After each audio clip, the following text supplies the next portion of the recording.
G'day guys, Pat Pod here. Today we're going to have a bit of a chat about shin splints or medial tibial stress syndrome. It's a little bit of a misunderstood condition and the term generally describes a number of things including exertional pain as well as kind of tendinopathies around the foot, ankle and lower leg. But the true form is that medial tibial stress or MTSS. Shin splints is often seen in populations of people who are doing sports where they require repetitive stress. So things like running, playing footy, those are the type of sports that we commonly see shin splints presenting. And this generally happens when people are changing different things in their routine. So traditionally you might see a runner who's recently increased their load or a footy player around this time of season who's transitioning from cushioned runners into their footy boots. And being on harder surfaces around this time of year, that's when the shin splints tend to present themselves. Let's take a bit of a closer look at some of the lower leg anatomy. Firstly, we have our tibia and fibula bones here in the lower leg. The tibia, this bone here, is the larger bone in the lower leg, and it's typically the source of pain when we're looking at shin splints. If we're looking at some of the muscles that surround these lower leg bones, we've got our tibialis posterior muscle, which wraps around the inside of our ankle here.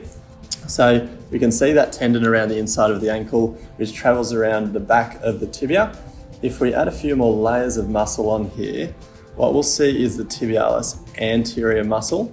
And that muscle goes from the midfoot region, so just on the inner side of the midfoot, and comes across the front of the ankle and then runs along the front or the outside of the tibia. As we look around to the back portion of the leg, what we can see is our medial and lateral gastroc heads. So these two muscles are both very important in our propulsion phase of running, jumping, walking, and they travel down into the Achilles tendon, and then sitting in behind those muscles at a lower portion is the soleus muscle, which also has a very significant function in landing and propulsion. So as you can see, this is the entire calf complex, and if we remove the gastrocs which are on the outer layer, we'll be able to see the soleus better, and we can see that it's quite a large muscle, so that has a very significant function in our propulsion phase. So commonly in the clinic, we see people presenting with a number of different forms of what they perceive to be shin splints. So some common things that we do see is people presenting with pain down the inside portion of the ankle, just around the back of that bony part of your ankle. We see people presenting with a little bit of pain through the front of the ankle. We also hear of things including cramping or tightness through the front of the shin muscle or around the back in the calf muscle. So these are all different perceptions of shin splints, but typically the traditional shin splints that we see is that lower 1/3 of the bone affected, and that can be either on the inside or outside of that bone. And this is the true medial tibial stress syndrome. Some of these typical presentations that we were just chatting about could include a number of differential diagnoses, one being tibialis posterior tendinopathy, which is this tendon that you can see wrapping around the inside of the ankle, tibialis anterior tendinopathy, which is this one across the front of the shin, and also a number of compartment syndromes. So a typical compartment syndrome might be something where the muscle, when exerted to a high degree, it basically fills the space to a point where you begin having a little bit of pain through that area, and then only rest would reduce that pain. When looking for why this might have occurred, we're never going to find our answer in one spot. So we need to look at a number of contributing factors and how they're leading to the injury. So one of those main factors is an increase in load. So that might be increase in running load. When you're starting the pre-season, all that ramps up. It might be an increase in weight or intensity of a gym program. Another one is changing surfaces or your footwear. So again, a football player around this time of season, if they're changing from their runners that they've used all pre-season and then going into footy boots whilst on a hard ground, that's significant change at once. So that's enough to contribute to the shin splints starting. Another contributing factor is excessive pronation, which is when the feet roll inwards. or just flat feet when we're walking and running.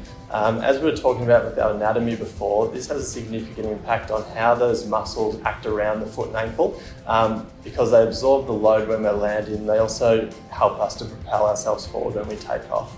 And our final two contributing factors include excess body weight. So someone starting, coming back after off season might be carrying a little bit more weight than the previous year. And if we're jumping back into our normal loads without any gradual progression, this will have an impact on how our foot and ankle are loading.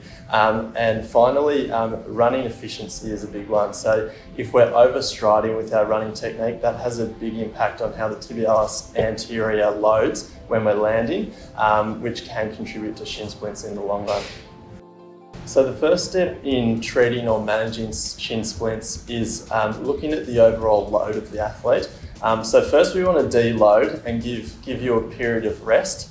Now when we talk about rest, we don't want complete rest, we want active recovery. So we'll be replacing your forms of load with different types of activity. Now this may include elliptical, anti-gravity treadmill, swimming, bike or rowing. So these are all different ways that you can maintain your aerobic capacity whilst also resting the injured area. Another way to unload the injured tissue is through various taping techniques around the foot and ankle and lower leg that we can do here in the clinic, but we can also teach it to you so that you can take that treatment home and self-treat. So the next phase of management or treatment is to address some of those contributing factors that we were talking about before. So first we need to look at your lower limb strength and mobility. So that plays a huge part in returning you not only to baseline but beyond that, and returning you as a better athlete when you get back into sport. Another one is looking at your footwear, making sure that that's appropriate for your foot type and how you're functioning as an athlete. And in with that is your foot mechanics. So it's seeing if we can address those foot mechanics and improve your efficiency from your running. We can address your running technique by assessing how you move and then modifying certain technique flaws with visual and audible cueing. We'll also look at your training loads and training surfaces and see if they're sound for your training program. Once we've addressed your contributing factors and allowed sufficient time for the tissue to heal, with the assistance of a running coach or your sport coach and your allied health professional all working together, we'll be able to return you back to sport with carefully monitored loads. So this might include a return to running program that transitions you off the anti-gravity treadmill and then back to normal land running. And then following that, working with a number of coaches to maintain your strength and get you back to your normal level of fitness. So now we have 3 easy home exercises for you that are aimed at combating some of the biggest contributing factors to shin splints, including calf weakness, reduced ankle range of motion, and general lower limb tension. The first exercise is the bent knee calf raise. For this exercise, you'll need an area of support, so hold on to a wall that's close by. And how you set yourself up is standing on one foot, you'll bend this knee that you're standing on, and then you'll raise up onto the ball of your foot, hold it slowly at the top, and then gradually come down. And you'll repeat that for each repetition. For this exercise, we'll do 3 lots of 15 repetitions. Next exercise is working on our calf flexibility, and this one will be targeting that bottom part of the calf muscle, our soleus. So you'll set yourself up once again facing a wall. You'll have the muscle that you're going to be stretching will be your back leg, and from this position you'll bend your knees slightly forward and then lean yourself into the wall to feel a stretch in this bottom portion of the calf. And you're going to hold this for 30 seconds and you'll complete it twice on each leg. Another important part of our calf mobility will be using a foam roller at home. So you can use the foam roller to actually work through a number of different areas in the lower leg. So we're going to start off with our calf muscle, and whilst we're working through our calf, we can actually work through different areas of the leg as well, so including that medial border of the lower leg. So when you're working through your calf, you'll just wrap your top leg over the top of the bottom leg. This will help apply a little bit of downward pressure as we're working through the bottom leg. So when you find a bit of a tender area through your calf, what you can do is you can sit on that spot and you can rotate backwards and forwards through that region. So by rotating, we're getting a number of different muscle groups in that lower leg. We can also use the foam roller through different areas of the lower leg, including the anterior compartment, which has a number of those important muscles running through it. So once again, you'll just work your way through that muscle, and if you've got any tender areas, you can double down on a few of those areas. So for both, for all of this lower leg mobility work that you're doing with the foam roller or a ball, you'll just need to spend a couple of minutes on each leg each night.